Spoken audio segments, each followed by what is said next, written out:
Welcome to Village in Motion. Today is Wednesday, October 7th, 2020, and I am here in the first half of our program this morning with Anju Sharma, correct? Sharma. Oh, it's spelled wrong on here. Oh, sorry about that. Anju is a physical therapist in our outpatient therapy department, and you were telling me that you've been a physical therapist for how long? 38 years. 38 years, and that we have many physical therapists in the department who are also equally experienced. Yes. That's terrific. And you've been here at Green Spring how long? About 6 years. 6 years, good. How many total physical therapists are there? Well, if I start counting, at least at one time in outpatient, we always have 4 or 5, and then we have assistants also, a couple. We have a speech therapist and occupational therapist in outpatient also. Okay. And then we have about the same, or maybe a little lesser number on yard and ridge side. But we always have outpatient occupational therapists and physical therapist on the other side also. Okay, so quite a good team. It's a big team. Yeah, and a busy team. Yes. Right, yes. So you're here this morning to talk to us about the big program for Parkinson's disease. Yes. Tell us about that. So big program is primarily for Parkinson's disease patients. It also applies to other neurological disorders with same kind of deficits, but big came from LSVT program. LSVT is the full name of Lee Silverman voice treatment, which started in 1987 by a speech therapist, and which was based on enhancing the voice quality because one of the things that happens in Parkinson's disease is that the voice loses strength. Yes, they're very low and you can't hear them. So it works on making it louder. So they call it LSVT Loud program.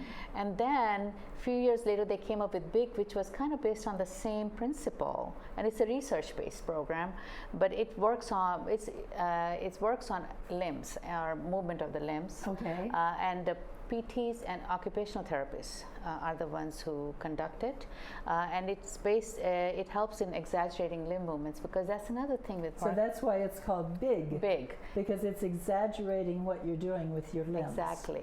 Exaggerating the movements, and we have this big sign in there says think big, always think big, because what happens, their movements get smaller and their steps get shorter, so we tell them to in their mind try to go big, exaggerate movements, and when they exaggerate it actually comes more close to normal. So if the person is, the neurological aspect of this is that it will cause the person to make smaller and smaller movements, but with encouragement and therapy, the person can make the movements bigger, and to really think about what they're doing. Yeah. In their mind, they're thinking they're doing big, but they're actually more close to normal. When you'll see them, they're more close. They're walking better. Their steps are better instead of shuffling so and short in their stepping. mind, it seems to be very exaggerated. Yes. But in reality, it's just what would have been normal for them before the disease. Yes, that's correct. So, and it's a very intense program. So whenever they come to us for the program, we always let them know it's 4 days a week for 1 hour each session. Wow. And it's 16 visits total. Okay. And we don't want them to miss any because it's very intense. And then there's homework involved. So we are trying to get them in this flow of doing exercises at home, and we're working them over here in outpatient, so that way they get proper feedback, how to do them, how not to do them. And end of those 16 sessions, they should be able to do them at home every day. And that really helps to slow the progression of the disease? Yes, it kind of, the regression slows down in a way because you're not as tight, you're going to keep your mobility, their stepping is better, their balance is better, and they can turn their body because the body gets stiff, so turning, the twisting. So part of Parkinson's is a stiffening of the body. Yes, so the posture gets better because they're doing it every day, so they're maintaining their mobility and strength, which helps in their activities of daily life, like walking, getting in and out of bed, sit to stand, which eventually gets affected in them, and that affects their balance. So it's a disease which, if the patient and the resident will really work at it, they can have a more comfortable life. Yes, the quality of life gets better. Do you have a feeling for how many residents we have here at Green Spring who are affected by Parkinson's? No, I cannot put a number on it, but I know we have quite a few. Yeah.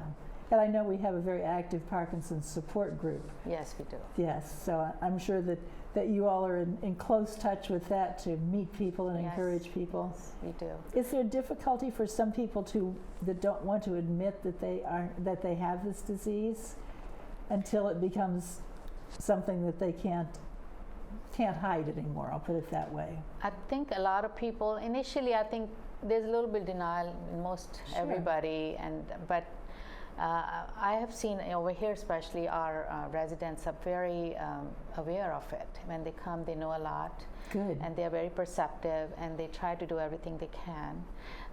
But it can be a little disheartening when they get worse and they see falling and all that. Sometimes we also see that we give them exercises, but they don't follow through. Yeah. And that's where 2 years later they come back and they are a little worse. Yeah. So we always tell them, try to come back at least every year or every 6 months. So this big program, can they repeat it? Yes, they can. They can come literally every 6 months. Is it paid for by Medicare? Yes, it is. Fully paid for by Medicare. Yes. So that's good. So really no excuse. No. Yeah, get yourself over there and try. I had another question, and now I lost it completely, of course. But the whole I know what it was. I would think it would be, if for any disease that any of us have, any difficulty, it's always better if you can share it with someone. And at first you may say, oh, I want to hide this, but then you realize, oh, well, I was talking to this person about it, and this person about it, and this person about it, and gee, we all have the same experiences, or I learned some new ways that, perhaps places that I could go for help. Yes, yes. And that's why we have the support group, where they can share their experiences and they can learn more, because we also have Sarah in Fitness Center, who also trained to do some exercises, and she runs a little exercise group on Fridays. I know she at 1 o'clock with all the Parkinson's patients who want to do some exercise. Oh, that's great. So that is a good follow-up. If they come to see us, they're doing home exercises, and they see Sarah. That's a good follow-up with that, and that keeps them in the flow of doing exercises, but because sometimes things happen and very easy to kind of slack. Yeah, and that's the right word, to slack off. It's like, oh, it's too cold today. Oh, it's too warm today. We're all good at making excuses. Yes, that can happen. Yes. So we were talking before the program started here about balance, and we see lots of people on campus with challenges with balance, and I think part of those are people who are using a rollator. I hear people say, yes, it helps me with my balance. And you all have some balance programs also in your... We have balance therapy when they need, they can come to us. We can give them exercises for home, have few sessions with them, and at that time we can discharge them, and they can still keep doing exercises. And we have balance classes here, and like I was talking to you earlier, they are not for everybody, because and these are the classes that are offered through the fitness center, right? Yes, and they're very good classes. Sure. But not everybody can attend them. So once they come to see us, we can guide them through that, if that would be appropriate for them, or they need to do some home exercises. So you can assess them and say, maybe you'd be better off working with us here in therapy for a little while, and maybe later you'll be strong enough to go to the balance classes? Yes, they can, and if not everybody can. Sure. So everybody's different, but they can still do some exercises at home. They can still do some exercises with Fitness Center, because not always balance class. They can do chair fit. There are other classes they can attend to keep their muscle strengthening and keep going, keep mobility. So there are all these other options available for them. I just noticed a person walking past the door here using a rollator and leaning over it a lot. Do you, if someone is just starting to use a rollator or a walker, can they come to your clinic to say, okay, what is the best way to use this? What's the best way to walk using this? Yes, they can. And I saw someone ask a question the other day on Grix, that the person was using a rollator that they had gotten from someone else and needed to have it adjusted. Are there people in your department who can help them Yes, adjust a rollator or a They- walker? Yeah, we always do that. We are constantly doing for our patients, and we tell them if you cannot, you don't think it's proper height, or you want to make sure it's proper height, Okay. please come over here and we'll adjust it for you. Okay, thank you for telling us that, because I had that in the back of my mind, but I wasn't sure. No, we. So if I want to come to outpatient therapy, do I need to have a referral from my doctor? Yes, you do. Okay, and it doesn't have to be a Green Spring doctor, it can No. be any doctor? Any doctor. is Okay. fine. I know I came for some knee work and for a few sessions, but it was a military doctor that gave me the referral. Yeah, we get all the time from people coming from Walter Reed. They're getting the referral from there. Yeah, so as long as you have a referral from your doctor, then to make sure that your insurance will pay for it. Yes. we That's the do. most important key. Yes. Right. So, and you said here in your list of things to talk about, physical therapy when indicated in our community. Tell us what you mean by So when do you need physical therapy? When you should be approaching your doctors that I need physical that. therapy? Okay. First thing is if you feeling imbalanced and you feel like you're not balanced like you were. When I walk outside, I feel like I am going to fall, or I'm not feeling the same. So you balance problems. That's one thing. If you had a fall, and you don't know why you fell, and you just want to make sure your balance is okay, and if there's anything you can do so you don't fall again, because falls can cause many other injuries, and then sometimes people get a big setback, and we don't want anyone to hurt themselves to point, you know. Falling is really a huge problem in our age group, and I know every time I go to the doctor, and this is a military doctor, that's one of the things they ask me. Have you fallen in the last month?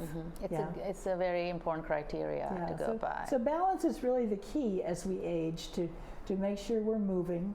Yes. And make sure that we don't feel unsteady on our feet. Exactly. And then if they have any kind of pain, foot pain, back pain, neck pain, any pain. So should we start with our doctor and say, I think I'd like to go to physical therapy, or is there a possibility of starting with you all to have it assessed, to say, oh, we think we can help you with this if you'll get a referral? No, they got to have referral first. So they need to go through the doctor first. Yes, they got to have that. So that's, and also post-surgical, we see a lot of people when they have total knee replacements, hip replacements, sometimes they go to Garden Ridge first initially, and then they come to us for further rehab. Okay, that's good. We have 1 minute left. Anything else you'd like to share with us, Anju?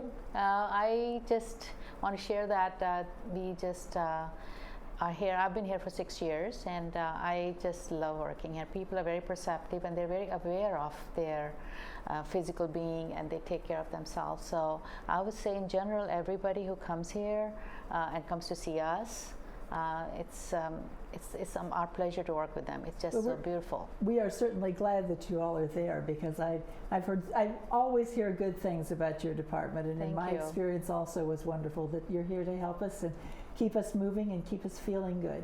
Thank you. Thank you for joining us today, and thank you for the education on outpatient therapy. Thank you very much.